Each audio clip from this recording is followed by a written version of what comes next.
Same person on some of my stuff. She's cheating on me. I do like the closed captioning.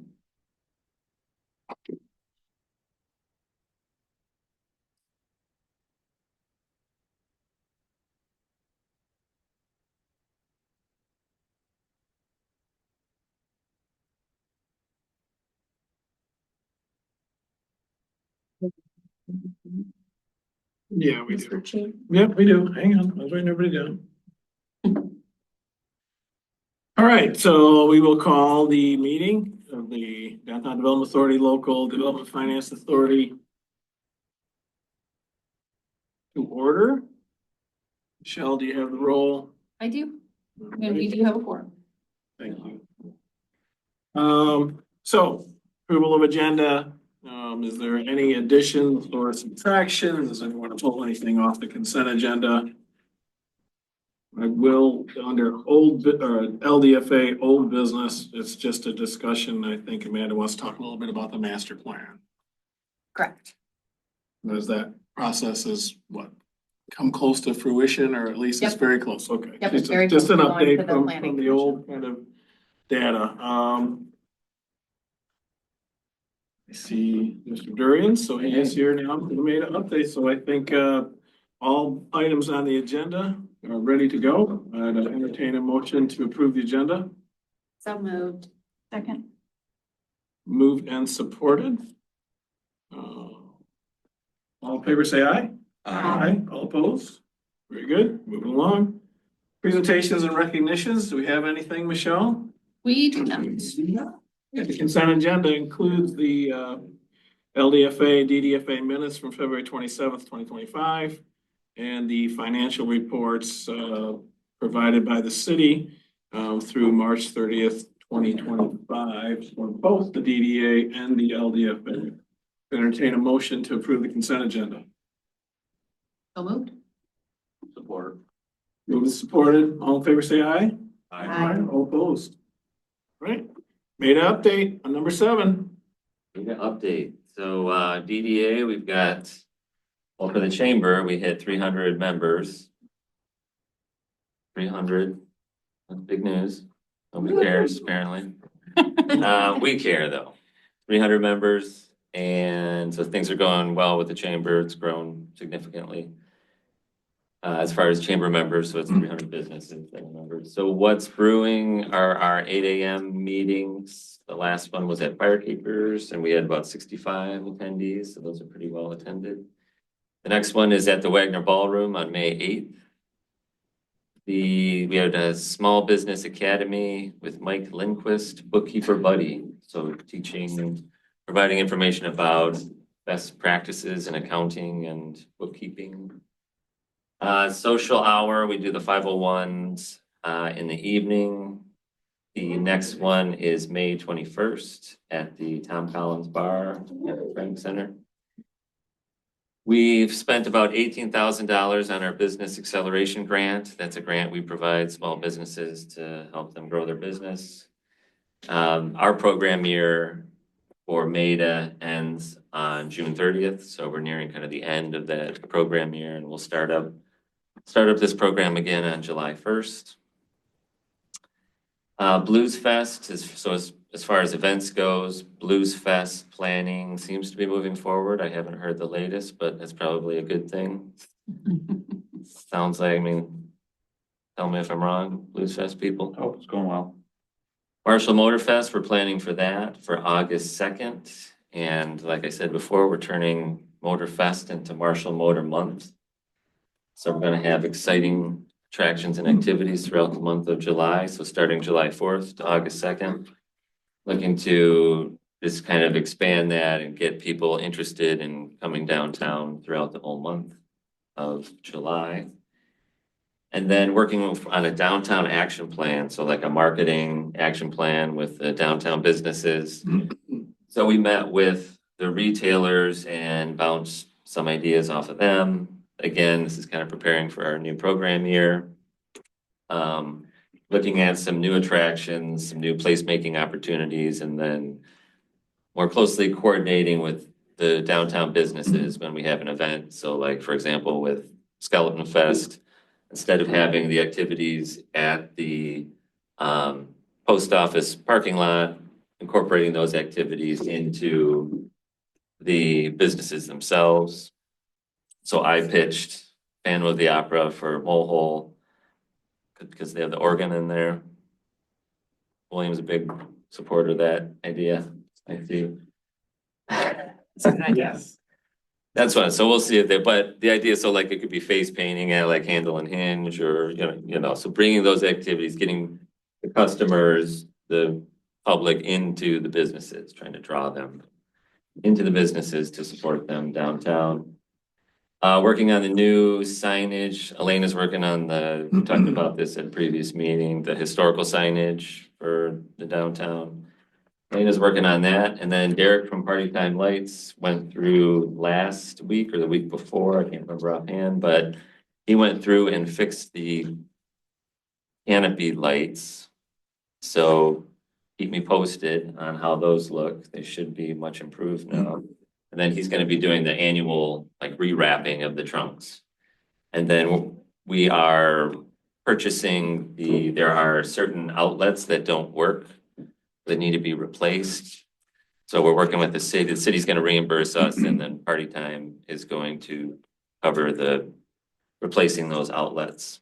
Try to get, because there's some outlets that don't work. So hopefully we get the trees all lit up and improved. Let's see what else we got.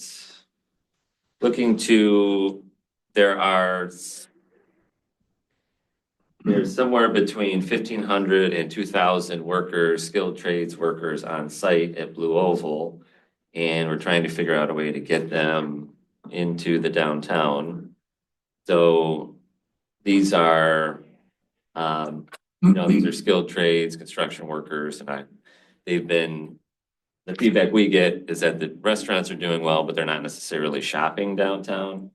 So trying to figure out a way to have a Blue Oval Appreciation Day or try to connect them to activities downtown to get them more engaged and to get more customers for the downtown. As far as the LDFA goes, we've got working on a survey and follow up with interviews on businesses in the industrial park. We did hear back from a couple businesses, and one interesting thing that came up was in the area of workforce development, with a focus on attracting young people to Marshall and keeping young people in Marshall. So we were planning on doing a few things related to that with feedback from the businesses. So this would include a web page marketing effort to make Marshall appear more attractive to young, welcoming to young professionals, working with the schools. And we're actually hiring an intern this summer, a young person, because I'm too old to connect with young people, clearly, but a young person who knows social media and kind of help us connect to the young people in Marshall. Maybe not that young, maybe a little bit, maybe high school, but let's see what else. And then we have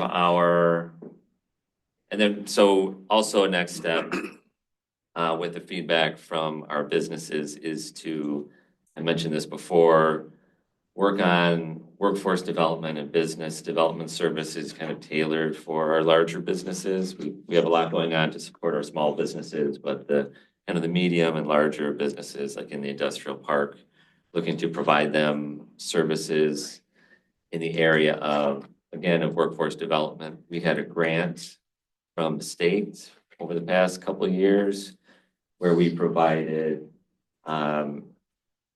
it was supposed to provide training, build the talent pipeline with the schools, and provide success coaching to handle retention. So the idea is providing services holistically to businesses in the area of talent. So you're attracting young people, you're helping improve the training of their existing workforce, you're providing training to adults to connect them to the company, And then you're providing retention services to keep them employed with the companies. So I would say it had kind of mixed results because it was hard to access the training dollars. So we ended up putting a lot of that money into marketing and working with the schools on posters and things, especially with like the Opportunity High School and in the area of the skilled trades. So looking to build that out. And then as far as the industrial park goes, we got the wetlands delineation report. We had to kind of scale back on the surveying of the parcels because so much of it is wetlands. So, but we still want to get a map out and get, we still want to be able to market the acreage available. And so this summer, we're looking to build out the Brooks Industrial Park page on the website, as well as do the young professionals kind of talent development page. Currently, we have a page that focuses on workforce development, and then we did videos with KCC in the schools, and we have students from Marshall High School involved in that video. But we'd like to do a talent attraction piece as part of that as well, where it might be like revamping the youngish professionals group or doing something to attract people to Marshall. So it's more of not just purely workforce development, but attracting talent as well. So what I got for updates? Can I ask you a quick question? Yes. On the efforts with the Marshall High School, was there any outreach to Marshall Academy at all? The kids there? The Marshall kids. So we worked with like the Opportunity High School and like the skilled And, trades and kind of worked with the CTE programming. And so, but I think they we were kind of directed to the Eastern Academic Center for a lot of that work, but they were not solely Albion kids at that, from what I understand. Right, just the academy, which is Marshall, Albion, down to Coldwater. It's a Yeah, that would crazy be. demographic that fits in there, even though their student count is small. So it's We will build that into the next effort as we move forward. that would be good. Good idea. Jim, is there any update? Is the trolley gonna run this summer? Yes, so the trolley will run for events, and then I know Elaine has got some things planned, but I don't remember And offhand. it's not gonna have a loop then? You know, the loops only are really, we did the loops and nobody was on them. So Sure. it was like the ghost trolley. We are getting 2 new hotels, so maybe, although one hotel's right on Michigan Avenue downtown, or just on the commercial corridor. But we would run the loops during events, I think. So like home tour, garden tour, Blues Fest will run the trolley again. So when there's an event going on, we run it then, because then it's kind of relevant. We just have not had a lot of luck using it outside of events. Is it possible for the trolley to be rented for private events? Yes, It does actually, not that's a do new that? thing. Okay. Yes. If you have someone interested, let us know. We just, we had worked out the insurance and stuff Okay. related to that. Good to know. When you say for events, will it run the month of July for Marshall Motor Month? That's a new event? It'll run for Marshall Motor Fest. Ah, For Motor Month, we'll have to think about it. okay. We'll see. I just heard we're doing it as Marshall Motor Month. So Marshall Motor Month. That's a good idea, though. Maybe we'll have a special trolley tour on Fridays, cruise in trolley. Cruise with the trolley on Fridays. all right, any other questions for Jim? Thank you, Jim. Before we, number 8, we have, Michelle, any public hearings? No. All right, so before we get into new business, I am remiss, I didn't introduce our newest county member from Calhoun County, Matthew Saxton. Matt, does everybody know Matt? Where are you from, Matt? Yeah, if you want to give us a spiel on what you're doing now as the county commissioner and what's your, I think everybody knows, but just in case. So as Mike said, I'm Matt Saxton. I'm the 6th District County Commissioner and assigned by the County Commissioner to represent the county on this esteemed committee board. I grew up in Homer, lived in Penfield for the other half of my life, and my wife and I decided to move to Marshall this last year. Prior to moving, I had told Steve Frisbee I'd run for his seat on the county board if he was running for state rep. And come December, my wife and I bought a house in Marshall, which is not in Frisbee's district, but Diane Thompson was not running, and I chose, I had made up my mind and talked my wife into letting me do it, and ran for county commission. For those that don't know, I spent 27 years at the county, the last 8 as the elected sheriff. Only left that position to go be executive director for the Michigan Sheriffs and worked for all 83 elected sheriffs of Michigan. I continued to do that job. Obviously, the county commissioner is not a full-time job. And my wife likes a full-time paycheck, so. Funny how that happens. All right, well, welcome. Thank you. Sorry, I didn't get that at the beginning. All right, so now we're gonna move into the DDA new business portion of the meeting. We have 2 items. One is the cost allocation agreement between DDA and the city. As you know, the DDA in its budget gives cost to the city out of our budget. We just wanted to tighten those things up and get a couple of new contracts.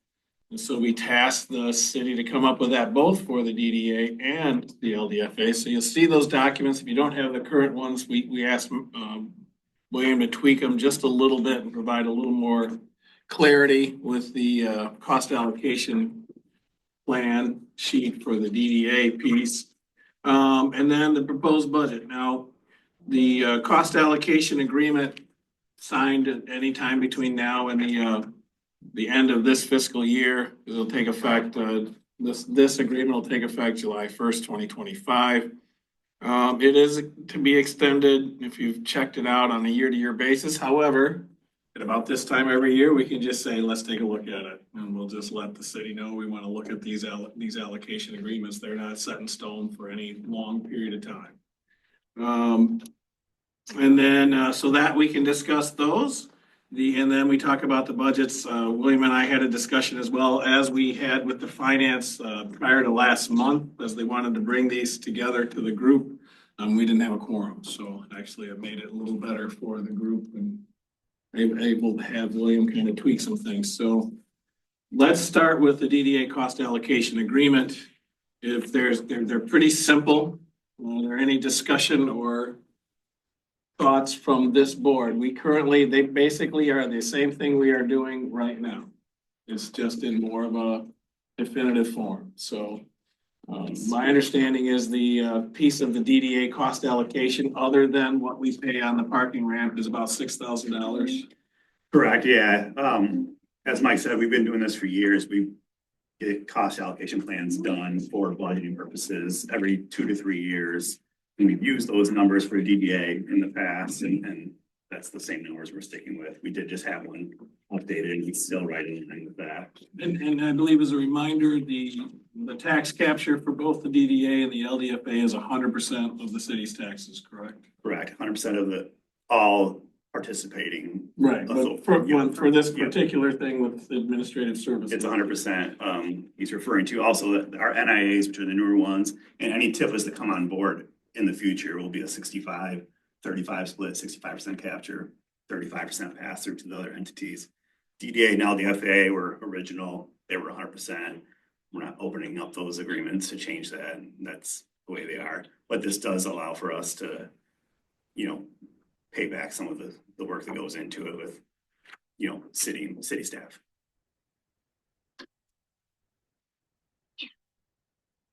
Discussion on strictly the DDA cost allocation, just getting it spelled out into the document.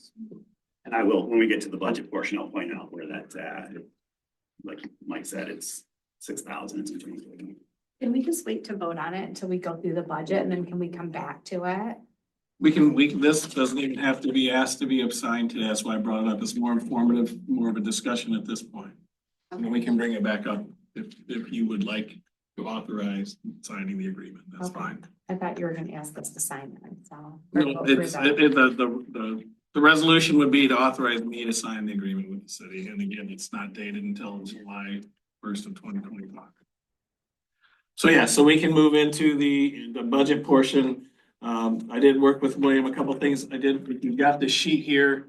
I think, and if you had paid attention and looked through where we are currently through the end of March, the projected fund balance actually for both, when we look at the LDFA and the DDA. We think the DDA is a projected fund balance in this budget of going up a little bit. And the budget for the DDA is going down a little bit, I believe, or up a little bit. But the gist of it all is if you look at the amended budget, those are the numbers that alarmed me when we look at projections. And I think William's gonna share with us based on where we're at currently at the end of March. Those numbers are probably gonna change. Right, so substantially. what Mike's referring to, he's not actually talking about the budget we're proposing to today, he's talking about the current fiscal year. The numbers in that, on the reports that we run, they give you a fund balance. It's misleading fund balance because it's not based on any actual numbers that are happening currently, it's based on the budget that we set a year ago. And whatever that number was projected to be, regardless of what's actually happening this year, that's showing what that fund balance is going to be. So I think we adopted a budget for the DDA that had us using some fund balance in the LDFA. And it's showing that it's a negative capture not negative capture, excuse me, negative fund balance for this year. If you go back up to the March financials that were in the consent, you'll see that that's not the way the year is going. We're looking to have quite a bit of revenue over expenses come in for the DDA. And I see us moving in the right direction. That being said, I talked to the finance committee about this. When the DDA agreed to put that money in for the activation zone, on paper, looking at it on paper, it shows that the DDA is in a deficit because you owe $500,000 to the general fund. Not that much now, you've been paying it off, but you basically borrow money from the general fund and are paying them back annually. You have more cash, then you have more assets than you have liabilities. So with the state, we don't have to do a deficit elimination plan. We're in a good position. But on paper, looking at it, it looks like we're in a deficit. That's going to go away after we have a couple more good years of revenue over expenses, but that number is a little misleading. We have cash, more cash than the actual negative amount. And I know it's government finances are kind of odd. I don't know how to say it. But that number is going in the right direction. Do you want to jump into the actual, I don't know if anybody has questions on that, I can jump into the fiscal year 26 budget, which we're proposing, but just wanted to make that clear. The report's kind of odd to read. And just to reiterate, we did scrub this last month with, if we would have had a quorum, finance committee would have recommended it. All right, I'm gonna share my screen. I think something's a little easier to read than what you have.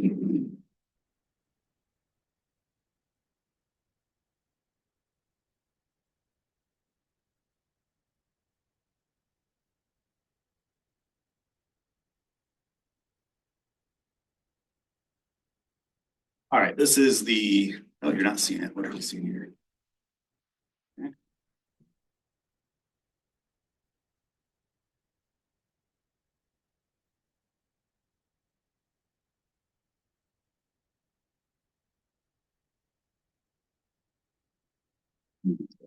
I don't know how easy that is to see here, but this is the DDA. This column here is the DDA budget for fiscal year 26.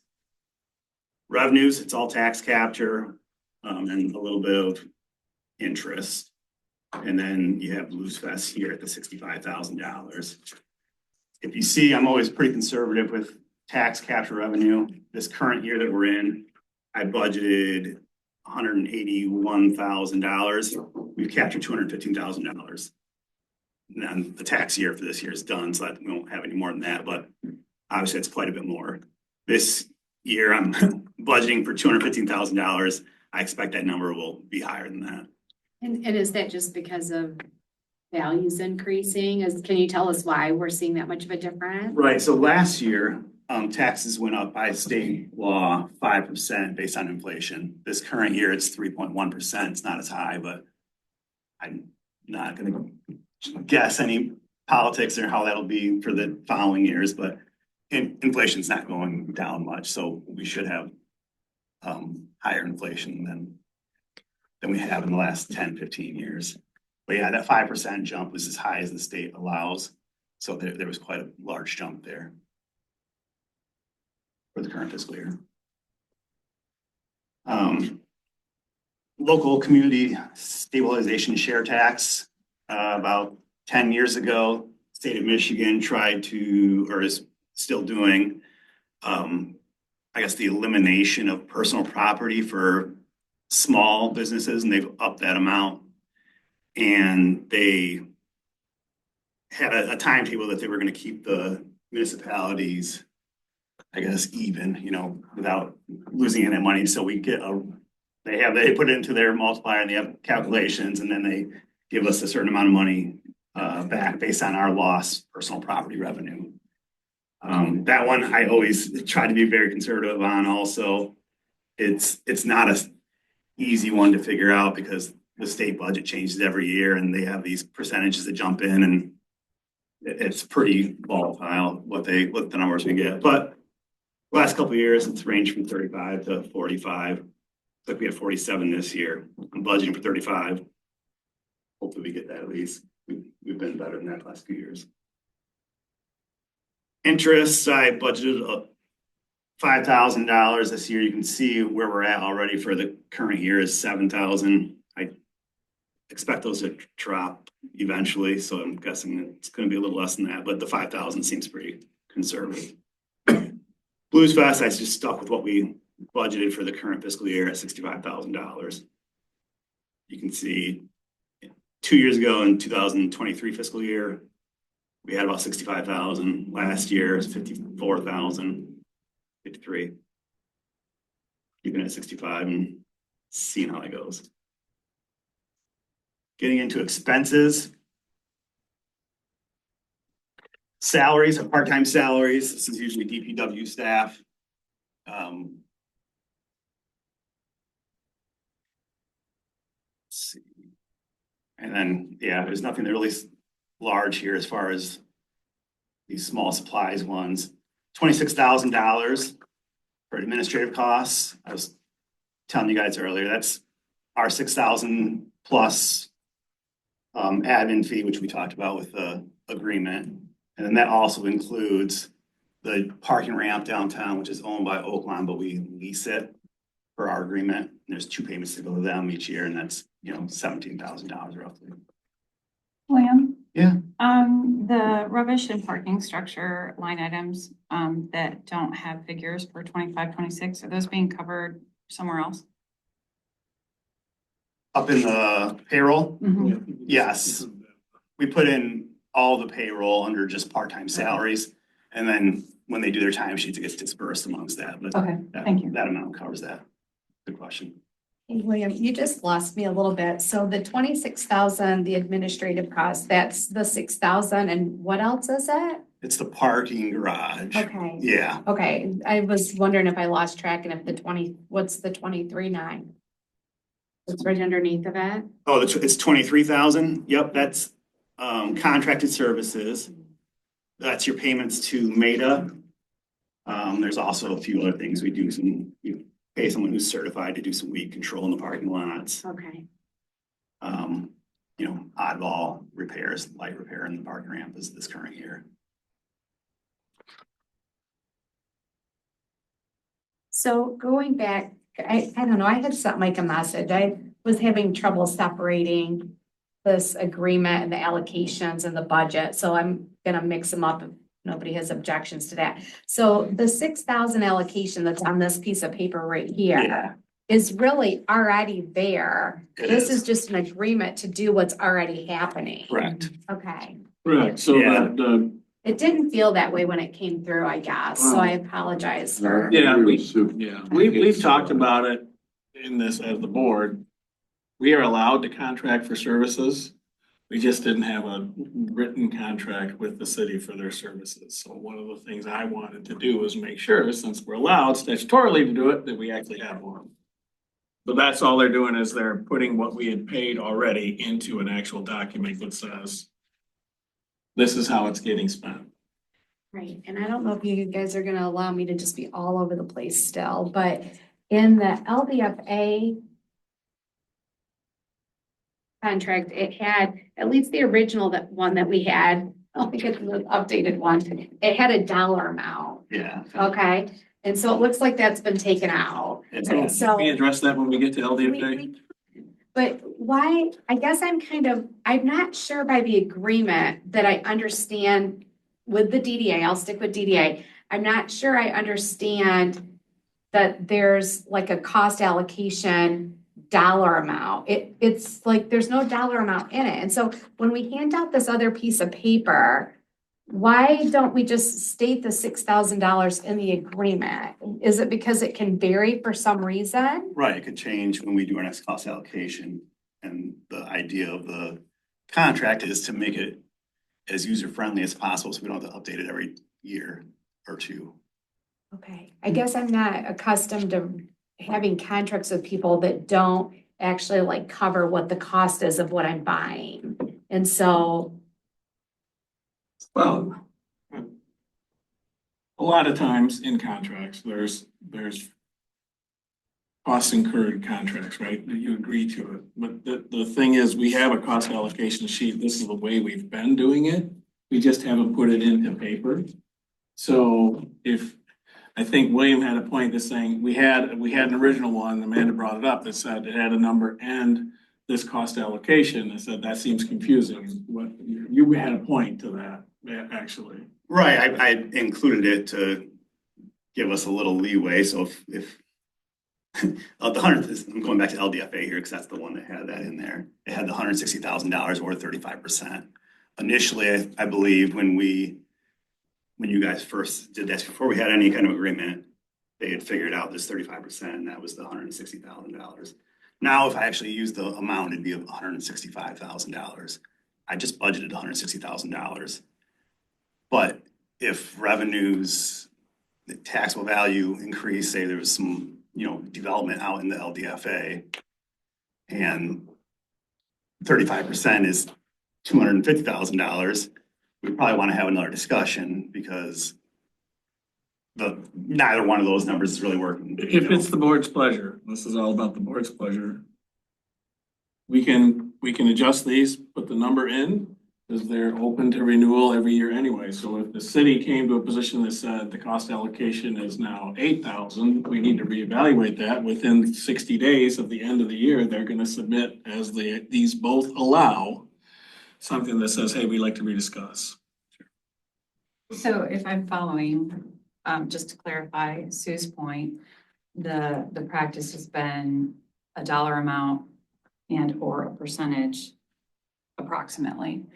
Would it be a possibility, instead of to put in a fixed dollar amount, which may or may not hit the target, to say, for example, the $6,000 and change, to say in the contract for the next present year, not to exceed, say, $7,000, just so that there is a dollar stop.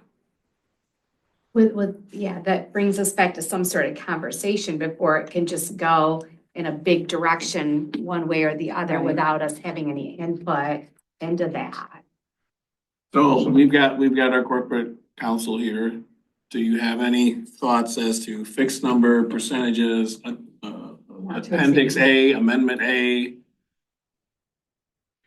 Well, I would have whatever scale it's going to be as an attachment to the contract. And if it's going to be sliding around, then make sure that the contract is reviewed on an annual basis. So you want to have as many complete terms as possible. It's gonna be reviewed on an annual basis anyways, because the city's never gonna say, oh, we're taking too much money. So, I mean, it'll be reviewed every year, I'm pretty sure. I don't think that'll. But I think the appendix or the attachment to the contract is probably the way I would handle something like that, and not necessarily a fixed cost in the body of the agreement. As far as the DDA agreement goes, there's a citation in the whereas that needs to be amended, so. So if you were to approve something like this tonight, it would be in substantial form, so it could come to our office for some tweaking. But if you want to approve this in substantial form with an attachment to it, fine, or bring it back maybe the next month. Cause I do kind of like being able to review the cost allocation and approving it every year. Yeah, I'm happy to do however you guys, this was your request, is you didn't, because we brought it every year, you didn't want to see it every year, and you wanted us to have this contract because the conversation came up every year. So I'm bringing it to you because you asked me to. But I'm happy to change it however you want it. And we're gratefully appreciative. This is what the board wants. I have been pushing, as you know, to have these done, for quite some time. And Jim and I are gonna talk about the Maida contract. So, these are things we just want to button up, and it is what the board wants in this contract, not what Mike Beck wants, not what any member of the finance committee. So that's why we're having the discussion. Correct me if I'm wrong, I'm the new guy here, but so this is just the vehicle to formalize the contract that's always been in place.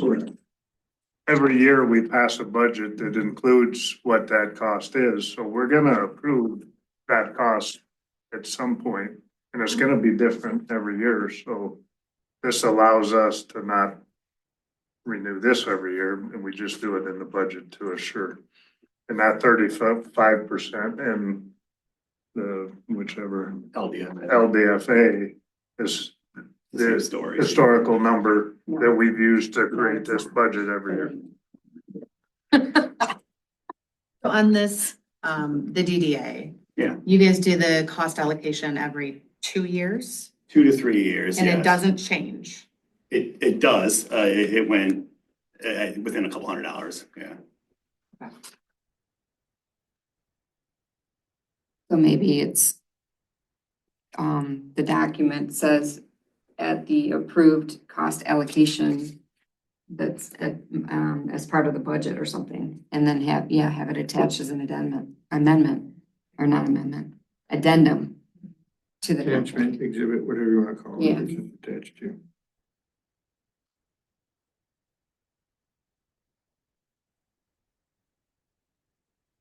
Do we have, Mr. Revore, do we have some thoughts how to tie that in so that the board can have it in a review, a format that says, okay, great. We're okay to approve this as to form, scrub it, we'll sign it. But it will say something reviewed each year by the budget, or how do you anticipate that so that we can move to the next piece of business? Now I would look at paragraph 2 and just make some language changes in there based on city's current cost allocation plan.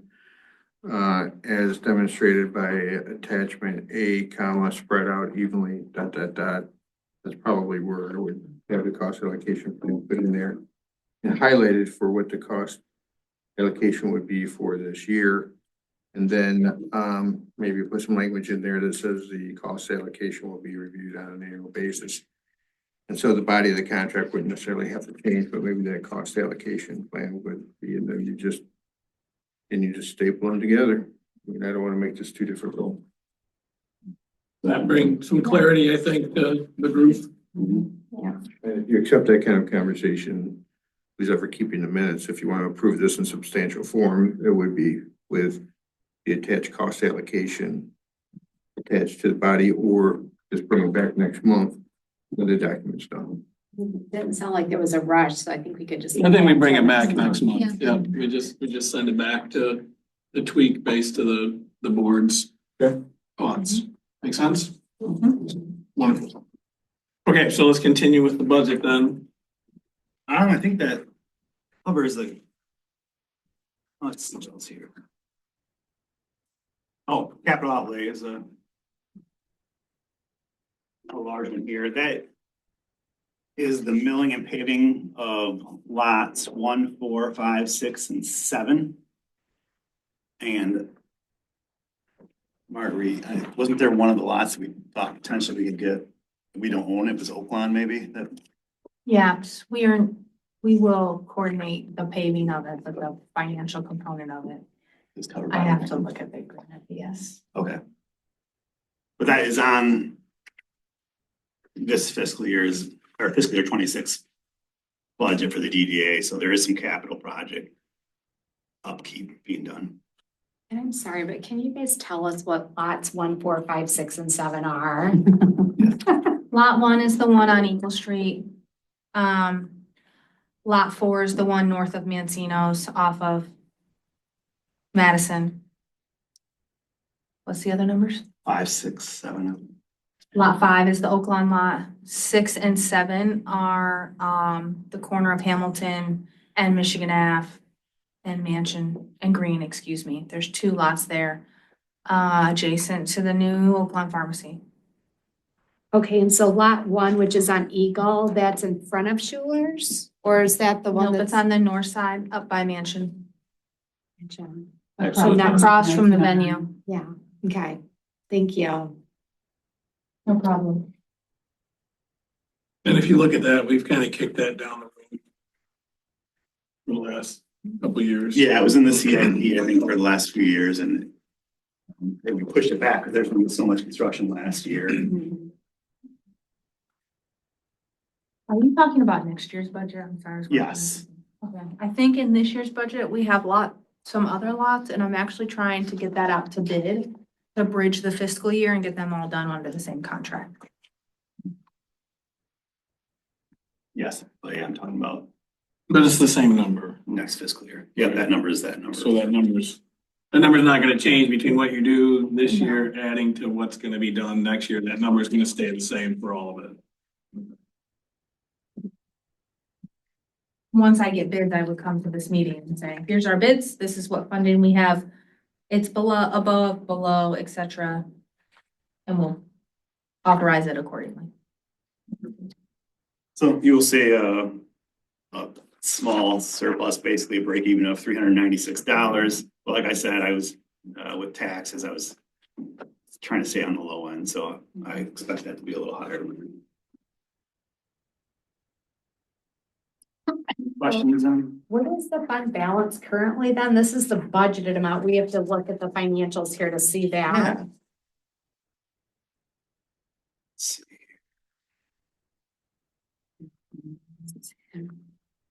Well, I think he's saying that that's not correct. The current fund balance as of June 30th, 2024, I can give you. Current fund, because that was the end of, that's where our audit would have given What is us. it? I guess? What is it? Yeah, give me one. So it's not what's on the sheet.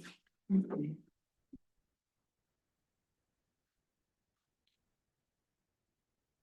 you don't have. it. Oh, here we go. Yeah. This, yeah, a negative 106,500. That's correct. And will you just again tell us how that $500,000 loan is playing into that fund balance? Because you were talking about that earlier. Yes. The reason the fund balance is like that is because you have a liability of $500,000 basically out there. And that's accounted for in the fund balance. So because you owe the money, the fund balance takes that into account and shows you what you have. Or actually not what you have. It accounts for in the fund balance. You have cash, yeah, what you don't have, but you have Assets minus. cash. Your assets are larger than your liabilities, but you do have that large liability. And I should point this out too. I included it in the budget. Let's see here. Is it still up here? So you'll see a debt payment and a interest payment on here of 43. Okay, so the debt payment's $43,000. Interest payment of 12,000. And that's going towards the general fund to cover that loan. But when you actually see, so you look at this year, the current fiscal year, I put in $59,000. that was for debt and bond, actually. You only see the $10,000 spent.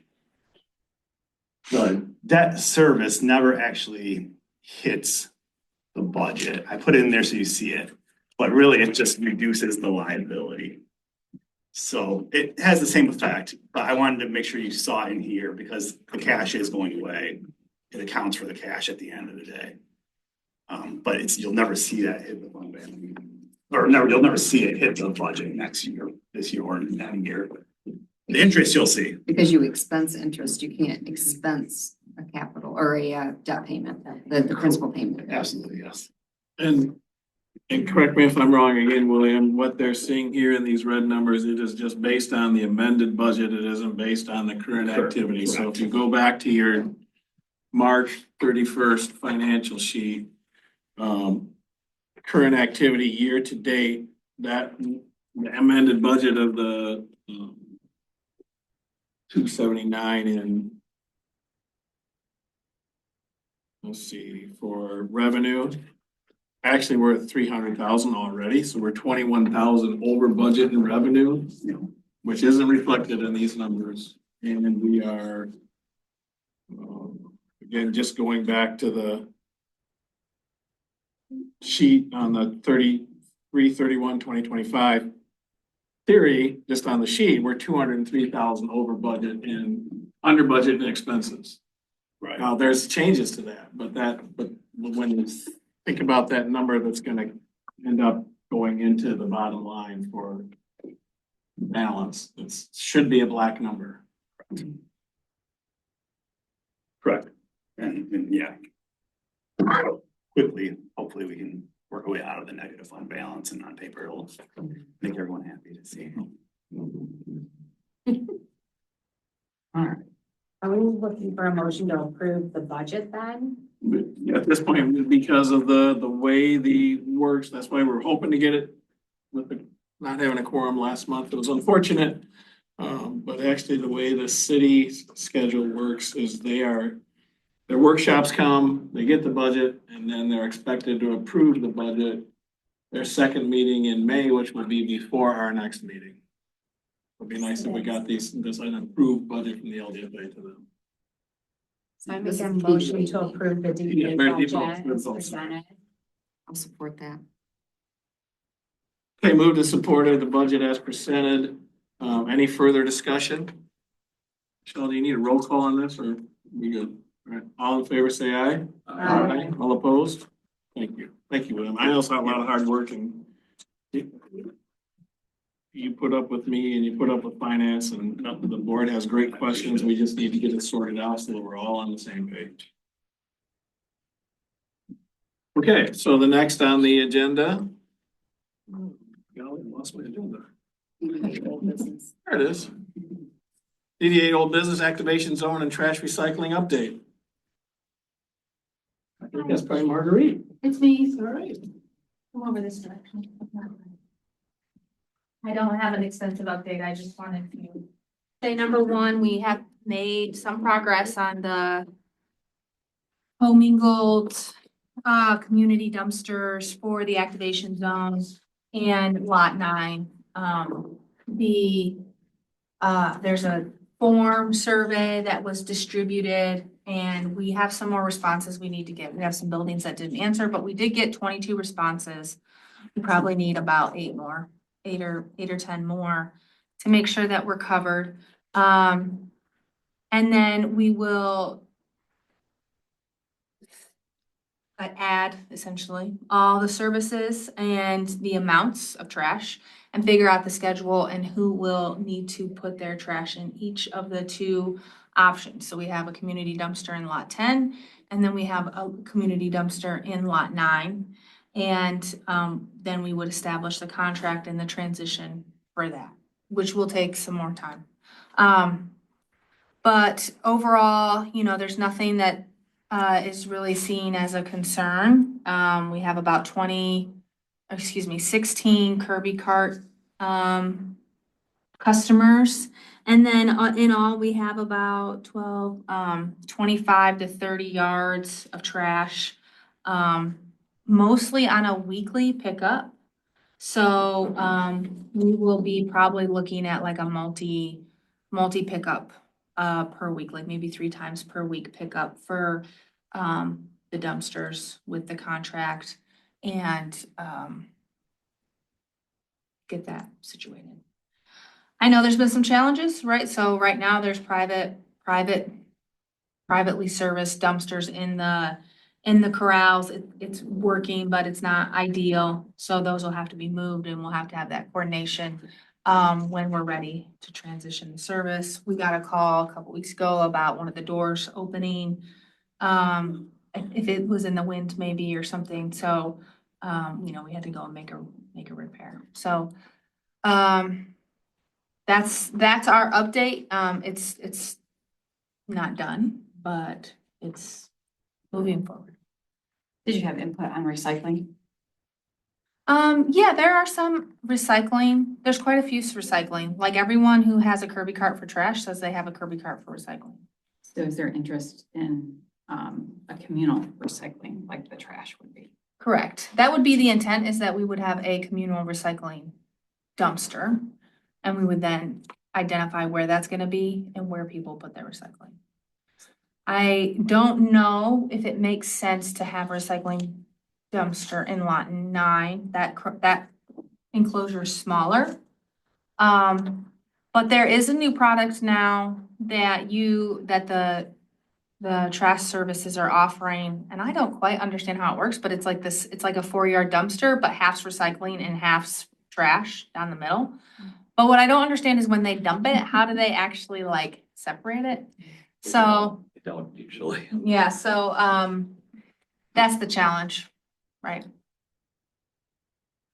Is there a plan for like power washing the areas or any sort of cleaning that will go on that you can share with us? The plan is that the DDA seasonal staff, when they come online, will, work through that area a daily, every other day basis to clean and get it, ready to go. I walked by it today, but on the sidewalk, I imagine there's probably like, rocks or dirt or different things like we get in the parking lots in the spring from winter snow plowing and all those activities that we would do like a spring clean. When we do the parking lot, we would blow everything off and make sure. But what about power washing? Is there any power washing that'll go on? I hadn't thought about that in particular. I mean, we certainly could do it as needed. Is there something specific that you're? No, I mean, because there's restaurant use, I mean, we do power washing several times through the summer, like of our dumpsters, and I just think like in the dumpsters. well, like just in the area, there's been stuff like all over the ground out there, Oh, okay. And I just- thought you were talking about the seating area. I'm sorry. No, I'm talking about in the dumpster area, I'm sorry. No, I hadn't thought about it, but it makes sense. It would be something that we'd have to figure out. I think that would definitely be a plus. Before the activation zone came together, of course, Schuler's is, kind of separated over in their property, but when the dumpsters were down on the alley, there's a lot of food material that doesn't quite make it to the dumpster. And then there's like this greasy residue, and that's an issue for, pets and wild things. Yeah, so the grease component is something that the city's not gonna handle with our dumpsters, so. Greasy residue, like you Oh. spilled the ranch. Yeah, oh, yeah. I mean, I think we will have to monitor that, because now people are gonna have to go further to get the, trash with a hole in it and the ranch leaking out to the dumpster. And that's something we would expect the seasonal staff to notify us and either, like, to work with Phil and say, hey, we need to have a power washing. Yeah, this is a good time to ask a couple of questions about the activation zone. Sure. So the trash, so excited, for that. For those of you that don't know, I live downtown right on that block, so we see and kind of monitor a lot of what's happening there. I'm wondering if we could get 2 more of the small trash bins, 1 more in the seating area, sure. There's 1 there, and it's, as you've got, I don't know how many picnic tables they put there. It's gonna be filling up really fast, although it sounds like you have more staff coming on for that sort of thing. And one of the big things is cigarette butts. They're everywhere. I printed off some choices. Okay, If you wanted to buy some that like attach to posts, yeah, easy peasy to use. okay. The other thing that I'm kind of sad to see is the finish on that stamped concrete is not looking good, and it's not where the snowplow traffic is. So I'm not quite sure what's causing the breakdown. But seeing as how it was just recently installed, I'm hoping it's still under warranty, that they might be able to take a crack at repairing it or replacing it. But it would be worth having you come out and take a look at it. At first, it was just some little spots where maybe it got skipped, but there's a section kind of in the middle towards the alley, probably 3 foot square, that is not in the alley. So it's not something that happened with a snowplow or anything like that, where the whole surface top is gone. Yeah. I did notice this winter an issue at the curb line where with fresh concrete poured late in the year. And when you salt and the salt gets pushed to the curb line with traffic, or we come back through and plow, the salt sitting on fresh concrete in a concentrated matter breaks the concrete up and causes pitting. So maybe that So was a salt. that's probably what it is. And we do need to do like a clean and like check that. And I don't have a solution at the moment. It's okay, so I'm sure aware of it. Yeah, I will take a look at that area, but I imagine that's probably what it Probably is. so. It's salt from the alley. Oh, other thing. Sorry, I didn't, No, don't. I have this floating in my mind. I didn't make a list before I came. Yeah. If it's possible to get another doggy cleanup stand Okay. over on the seating area, just having the one, especially since farmer's market is gonna be starting, is not enough. There's a lot of poo issues. Not everybody is a responsible pet parent. Maybe we could work on some signage for that.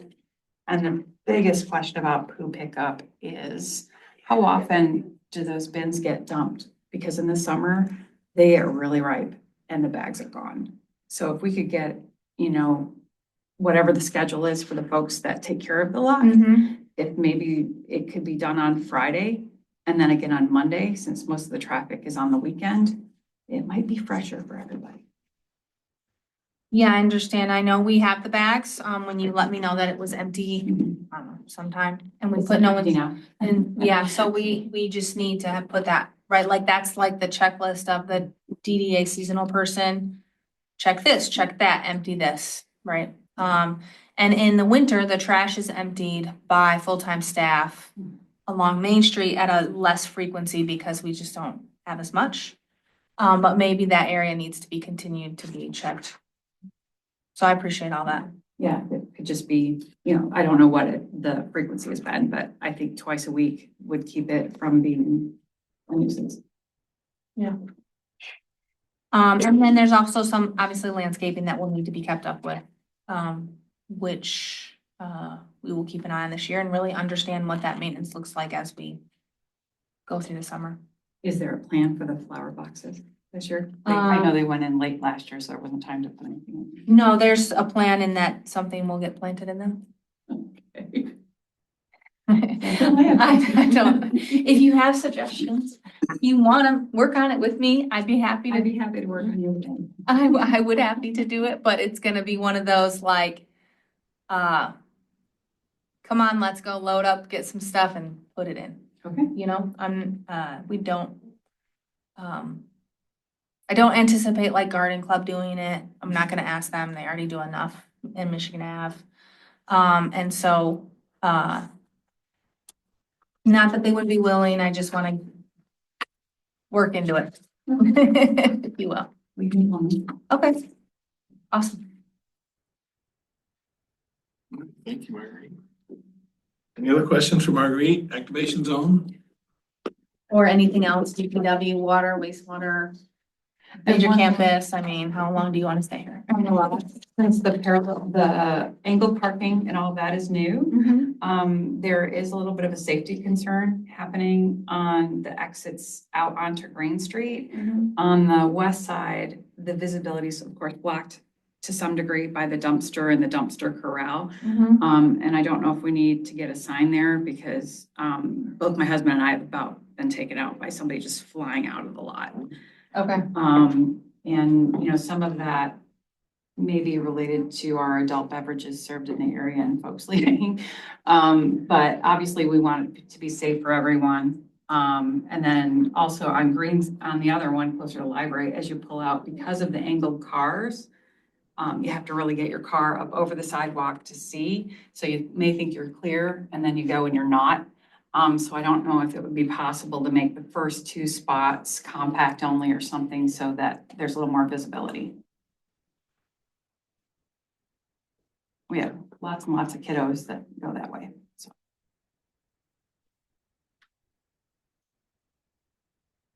All right, anything else from Marguerite? I have a quick question. Would it be impossible for us to get a 15-minute parking zone in front of the bakery? Because I noticed today there was an event going on and there was no parking. And so we had someone call and cancel a large order because they said they couldn't find a spot to park. So I was thinking if we could get 15-minute parking in front of the bakery, then there wouldn't be a car there for like hours and hours. So 15-minute parking spaces require a traffic control order. Traffic control orders are issued by and approved by city council. You can request that to the chief of police. I would do it in writing for your reasons and identify the spots. And then we would assess it as city staff and then make a recommendation to council. did they talk to you about our parking problem in the back? During events, my staff can't find parking. They went down to the parking structure that wasn't parking. So they've been driving around and billing me to drive around. It's only happened for the one event, the first event for the opening night, our night Like the staff. Oakland event? No, the one that you had after that, the Oakland event, they were there early enough, but for the event you had, it was completely full. And so they were driving around and basically charging me to drive around until they found a spot. So then they ended up parking, I believe they parked on a block over and down, but maybe by the post office. So they're billing me for, and I'm sure they enjoy rather driving around and billing me as opposed to working. So I do have a parking issue. I need at least 2 parking spots somewhere. I don't know if there's any way we can do it. Like maybe we make it permit only and I will pay for a permit for 2 spots because I have 2 bakers that work. They start, well, actually they're there now. So they start usually about 4 o'clock, we have 1 baker show up. And then at 5 o'clock, we have another one. And then at 6 o'clock, we have another one show up. So when there's events going on and all the lots are full, they have just no place to park. So I'm just kind of wondering could I get like 2 permit parking spots that I will pay for? Like it would cost me less money to pay for these spots than to pay them to drive around and look for spots to park. Yeah, I understand. We don't have a mechanism in our ordinance for permit parking. So we reviewed that over time when we've talked about parking downtown. And the other option is finding space on your side of the alley for parking. And I don't know if that exists. No, it doesn't. So. And then the other option is, I mean, I can help with making sure they understand where all the open lots are with overnight parking, if that's what they're looking for. We have increased our number of overnight parking spaces in all the That lots. doesn't really hit the point because if you're going to an event downtown, you can park in overnight parking, which they are parking there to go do an event. Right. And so when my employees come and there's no overnight parking spots available, that's where we're at right now. So do I let them run around and move cars all night and goof off? Because that's basically what it turns into. Or do I just say, leave your car running, park in the alley beyond the bakery? It's because it's costing us money right now for them to drive around. Yeah. And it's only happened once, but I'm just thinking as it gets busier, it's gonna happen more often and I'm gonna have problems. Problems enough to where I've talked to people in Battle Creek because they really want a bakery in Battle Creek. And they would actually pay to move us to Battle Creek, which is kind of blowing my mind. But I really don't want to leave Marshall. I've been in Marshall forever. But if I can't find parking for my staff and it's costing us that much money to have, guys that are making $40 an hour drive around town, it's not good for business. It's really bad for business. So. Yeah, I mean, we certainly can work through it. assessments and numbers have shown through working like with PD, they really do the counts and they're out, like looking at what's available, has shown that we have parking. And I agree that, you know, maybe during events, they would have to park further away. But we don't, you know, we would need to understand like the situation, you know, in a little bit more detail. And we can talk to Chief Lankert about it with me, and we can identify where all the overnight parking is for them. And, you know, they can maybe find a sweet spot that they like know that if there's an event somewhere, this is where they can go and find something. That's what I have for you today, but we certainly can talk through it It's more. not like we can do it. It's, I guess, become more and more of an issue. All right, anything else from Marguerite or DPW? All right, let's move into the LDFA new business. The first item is the cost allocation agreement. Again, we covered the details of it. Basically, with the DDA, it's the same thing as Matt mentioned. It really is what we've been doing, is just memorializing it into a document. We have been the 160. I think if it is the board's pleasure to have David do the same thing with this agreement that he did with, we're going to do with the DDA, and we'd approve it again, Michelle, pretty much the same. If we get to that point as to form, and next week or next month, sorry, bring that back. Does that make sense? Right, right. No, but he's gonna bring it back. We're just gonna ask him to bring it back. I think this one is a little bit more clear, right? Because 35% of expected general operating tax capture is a little bit more clear to me. I still have a conceptual problem with the LDFA paying this. We never did until probably four years ago, maybe 5 years ago. Yeah, 6 or 7 now. Okay, 6 or 7. I guess I've been on this board too long. But the idea of a tax capture, you know, is to capture the taxes so that we can fund infrastructure or projects or something that enhances the area that you're capturing the taxes in. So whatever that might be. If it's, you know, the fiber, it's out there already. If it's the roads, if it's sidewalks, if it's whatever. And I'm not saying that we shouldn't pay something for city services, because, you know, they provide accounting and management and all of that, but we're already paying NADA to market it. And we're paying, you know, what is it, 240,000 to NADA. So that's coming out of the tax capture. And then we have to pay another 160,000 out of the tax capture for police, fire, public safety services.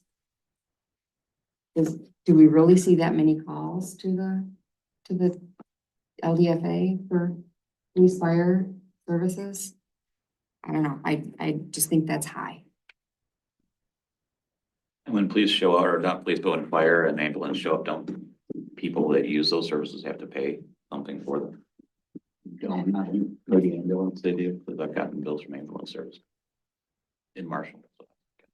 That's a different authority. NAFA is a county authority, ambulance authority. I don't know. How do you guys feel? I mean, am I the only one that has a problem with this? Well, I've always felt that the tax captures that capture 100% revenue should figure out how to allocate for city services that are normally paid by tax revenue.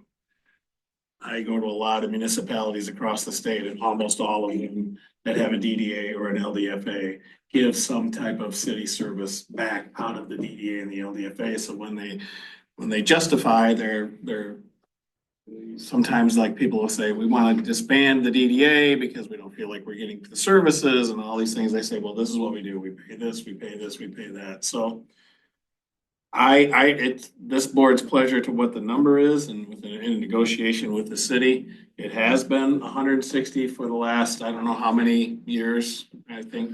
Yeah, it was 150 for the first 2 years, I think, then it's been 160 since then. Yeah, Last 4 or 5. It is this board's pleasure, but I firmly believe that when you do have 100% tax capture, there are police and fire services, there are things that provide, and obviously William does provide services, and we get a lot of things for it, so. No, I agree. It, But like DDA, it's 2%, 2.7, 2.8%. And we're doing 35%. It does seem overly aggressive and a little high. I think I was on the board back when it was changed, and I think part of what is hard is that we were told that it was gonna happen for a year or two and it was gonna go away. That's what we were And told. so that piece is the piece that makes it harder, is that, you know, what we were told and what has happened are two completely different things. And at the time, the city was having a hard time with money, which Right. we're like, okay, you know, we'll do it for a couple of years to get the city through the hump. And then now It's just it's part of their budget. memorialized and people just want to continue it. And I think it's too high. I And I think think the we, percentage needs to come because down. the idea is to 15% or something like that. buy more land or do something to enhance business in the industrial park and not just have a way to funnel money to the city's general fund. In my, again, might be too harsh, but it's again, it's back to that. We didn't have it and then it was only supposed to be a couple of years and now it's every year for the last 6 or 7. Yeah. So- Can I provide some comment? Sure. Since I do this in about 20 different municipalities statewide. I'm not gonna say what your dollar amount should be, but the perspective of having what we call directed patrol, and I know a little bit about law enforcement, right, man? A little bit. 32 years. The concept of directed patrol is to not just respond to calls, but to have a presence. Now, your industrial park has a cannabis presence. It does. Most of the time, that's operating fairly good, but not all the time. Not everybody is a responsible actor all the time. And so police are responding, there's inspections of fire, and a $5,000 fee here and there doesn't cover those expenses. You should probably know there's been numerous requests for city council to put retail in the industrial park.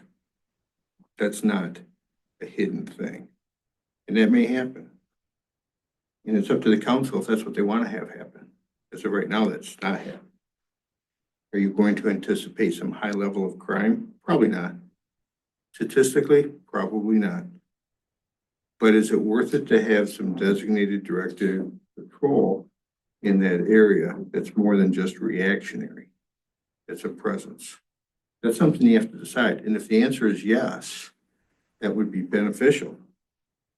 And again, what I say about directed patrol is you're basically paying for hours or time or something to be in that environment. It's not reactionary, it's proactive presence. If the answer is yes, that's something that you may want, then the next question is, how much do you want to contribute toward it? Because the payment of those services are going up, probably looking at a healthcare increase of 20 to 30% next year. That's what our numerous insurance companies are telling us. That's what's coming out at the end of this year for renewal. And all that costs something. I'm not advocating any dollar amount, but I am advocating a directed patrol in an environment that should have some more attention. Blue Oval's not going away. It's going to be expanded, right? There could be opportunities there for directed patrol. But the industrial park probably will have some more activity bouncing off from Blue Oval too. So I don't know what the numbers are, folks, but I would do something, and I would whatever you do should be memorialized in writing. Audited or questioned. What is it you're doing? It's not hard to come up with these agreements. I've got a whole bank of them, but that's the rationale. That's my comment. Unless you have questions. Well, I'm not sure what the appropriate way to go about this is, but is there a way to inquire as to other municipalities our size? As to, you know, that have similar organizations as to what they contribute? Just so that we have something besides 2% and 35%, you know, Yeah. what are other contributions looking like? So that we have some data to work with. I'll tell you, the 35% comes from police and fire, public safety accounts for roughly 50% of general fund taxes that are brought in from the city. So 35% is actually less than the full amount of the general fund that is accounted for going towards those two things, police and fire. How Tom and John came up with the 35%, I'm not I was sure. more specifically thinking not other cities, but other cities that have organizations like the Yeah, DDA. DDA, LDFA, yeah. Yes. And what their I'm happy to percentage of reach out. contribution is. I think you'd want to know what it's based on, because again, if their police and fire is only 30% of their total Right. budget, then I'm assuming their contribution would be less from the tax capture. I think what William's intimating is on the city budget, police and our fire city is marshals. half of it. Yeah, it was, I think it's just going from 0 to 35% forever is the big leap. And it seems like maybe we need a little more. How did they come to that figure, since we don't seem to know how they got to that figure exactly? I think, It would be nice to know that at least. I think how the first originated was the shortfall in the budget was where we were at. And then Yeah. we basically made This that is the up. number they And need. they and then justified it that's- through fire and police at that time. And if directed patrol is part of it, then that should be in here too. I mean, if that's what we're getting for it and not just paying it because it's, I like the idea of adding, and the city will have directed patrol of X, I don't know. You know. X number of A little more hours. explanation would be nice. And before we do that, I would like to see that. So I guess what I'm looking for is comparable, some data sure. that exists between 2% and 35%. So for these on the LDFA, why don't, it's board's pleasure, I'll go back with William and Derek and try to come up with a little more clarity before we sign it and bring it to be signed next month. The difference becomes, now we go into budget. And why don't you work us through the LDFA? Yep. budget? Have that up here again. It's also in your packets. LDFA budget. Property tax capture, we're looking at around 830,000. This is that one that's all over the place over the years, but local community stabilization, so lost personal property reimbursement. I had that at 150,000. This year we got 200,000. So I'm, once again, trying to be conservative on these. Last year, we were pretty close as far as what we budgeted. We budgeted 780,000 for this current year, I should say. And we're about 10,000 more than the current year, but this one here, quite a bit over. Interest, once again, I think we're looking to have a good year. We're quite a bit on track to have over the $33,000 that was budgeted for this year. We're already at 37. Have 33,000 again for next year.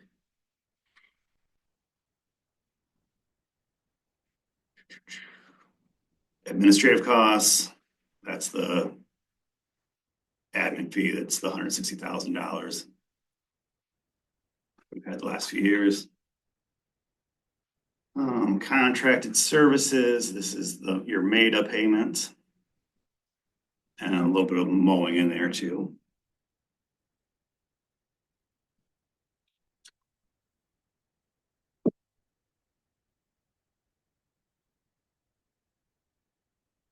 Debt service and bond interest, that is for the substation.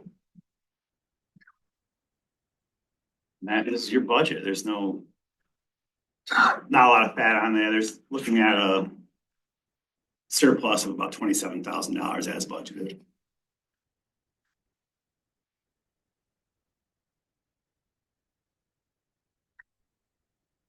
That doesn't include any capital outlay this coming year. That does not have any capital outlay. We had, I think it's still in the CIP, you guys wanted to keep looking for potential land purchase opportunities. Not a lot of land out there, and the land that is out there is pretty overpriced. But that's, I mean, we could budget for that if you want. There just hasn't been a lot of availability. think we discussed, if something becomes available, we come back and we have a conversation about it here. Yeah, you amend it, yeah. Right. You have a healthy fund balance. That's the good thing, I think. I don't have the number right there. I think it's a couple million. Yeah.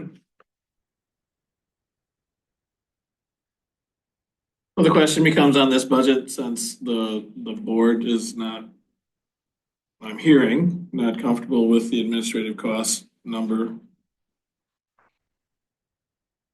I guess I'm okay with approving this the way it is, because I think it'll take time for us to figure out the right number. But I would wait on assigning the agreement until we get more detail. Oh, but that's my thought.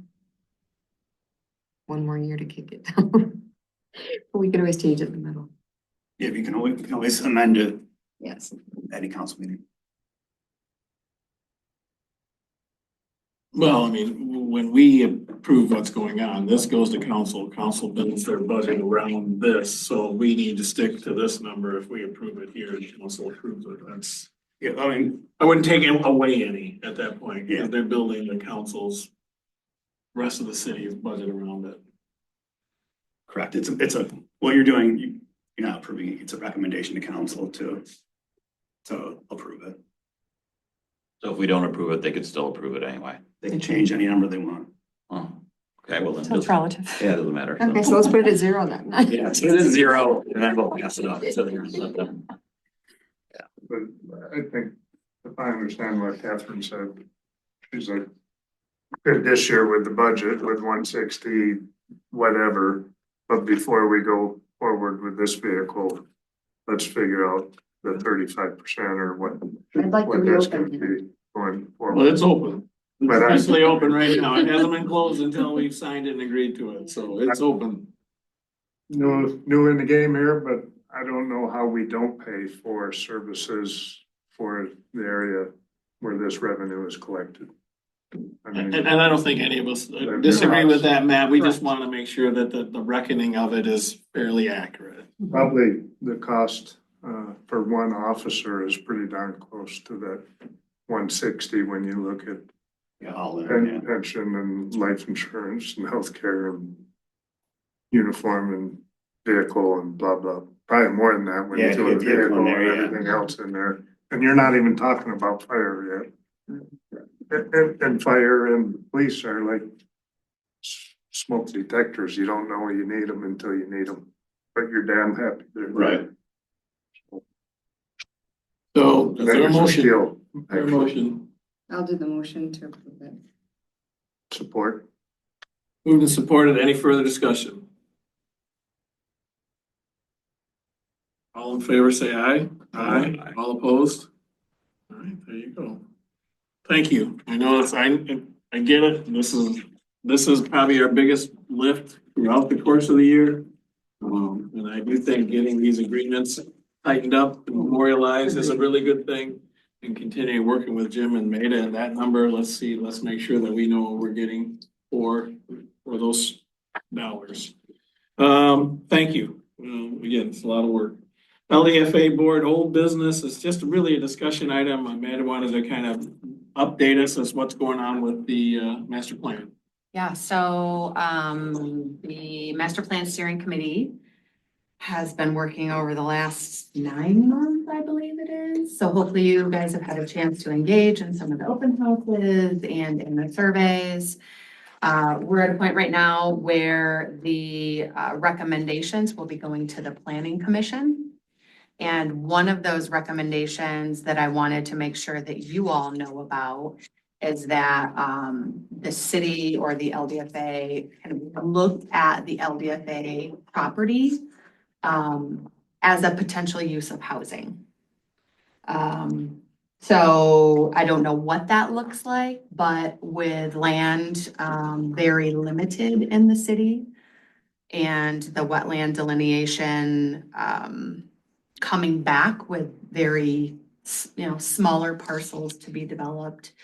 It's one of the recommendations that came out of it. Now, again, what we all do with it is up to us. But I didn't want somebody to come up to you and say, hey, did you see the master plan recommendation and you not know about it? But everybody will have a chance for, public participation and public hearings. And we'll get a chance to voice their thoughts on it. But again, a master plan is a planning document. It's recommendations. There are other recommendations in that, like revisiting the zoning code, allowing accessory dwelling units, implementing wayfinding signage throughout the city. It talks about different housing types, enhancing the downtown vibrancy and ways to do that. A lot of walkability, making sure that Michigan Avenue on the east side is walkable, it's walkable to the fountain. There's multiple things in there. So when that comes out, I would recommend you take a look at it.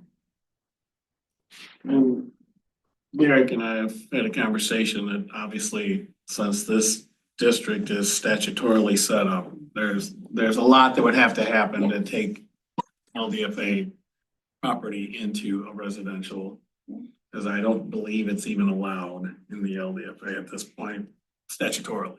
So it's not a layup, but master plans are for long periods of time, right? When was the last one done? 20 years ago, probably. Was it 20 years ago? 10 years ago? More than 20, no, not even Master 20 plan years. needs to be reviewed, every 5 years and. Yeah, it's been like 10 years. Well, it's been longer than Years ago, 5 years, they but said. anyway, it's a document, but yes, we appreciate that update. We had thought about it ourselves, but there's a bigger lift to get that done. Thank you. And then, any board reports from any of the board members? I just want to ask, I guess, where did we leave this discussion? I know the first one, we asked Dave to bring back wording to I'm gonna meet solidify with that. William and Derek and see if we can come up with more of an explanatory rationale, and maybe they'll even come present and have chief come or somebody come to the next meeting. And we'll address it at that point. What I that mean, is. it'd be just as easy to have it laid out like the DDA is. Yeah, I'm sure the cost would be more right, the cost allocation, for this area coverage. they don't take into account for public safety, so DDA, we have public safety on the agreement, but there's nothing associated with that cost. But yeah, and also to your point, I'll look and see if I can find some, similar communities to see if they have any other Yeah, just, samples. you can look up LDFAs in the state of Michigan, Yeah, pretty easy. And to it sounds find like, out what's it sounds going like David has Yeah. some, maybe some These examples. contracts are supposed to be on various websites. Yeah. So they should be out there. I've got a township DDA that contributes about 30K a year to a nearby city for fire protection services. There's no police Yeah, or ambulance in there. And I know this because I represent the city and the township. And so at 30K, the size of the township DDA is significantly smaller, less dense, and less taxable value than what your industrial park is. The only update I have for board reports, we've heard it with bylaws. David and I have got it really close, and so I think we're gonna get a kind of a draft document, make sure that the city managers looked at it, and we hope to bring those for approval next month. Thanks for all your hard work. Well, no, I feel bad, because I've been kind of promising this for a while, so getting these things into fruition is just all good, so I appreciate the board's patience. We're getting there.